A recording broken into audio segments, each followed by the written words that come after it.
ফুলবাড়িয়ায় শিক্ষার্থীদের মাঝে ছাত্র শিবিরের বৃক্ষ বিতরণ কর্মসূচি অনুষ্ঠিত হয়েছে।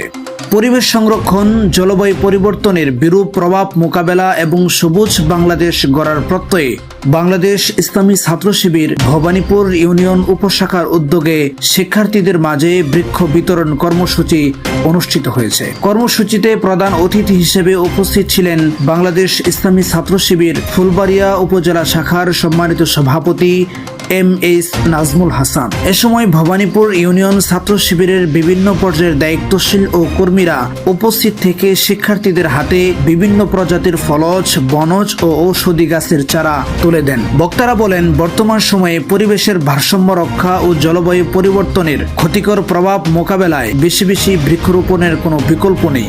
একটি গাছ শুধু পরিবেশকে সবুজ করে না, বরং ভবিষ্যৎ প্রজন্মের জন্য নিরাপদ ও বাসযোগ্য পৃথিবী গড়ে তুলতেও গুরুত্বপূর্ণ ভূমিকা রাখে। বক্তারা আরো বলেন, সামাজিক দায়বদ্ধতা ও মানব কল্যাণমূলক কার্যক্রমের অংশ হিসেবে বাংলাদেশ ইসলামী ছাত্র শিবিরের ভবিষ্যতেও এ ধরনের জনসচেতনতামূলক ও পরিবেশ বান্ধব কর্মসূচি অব্যাহত থাকবে।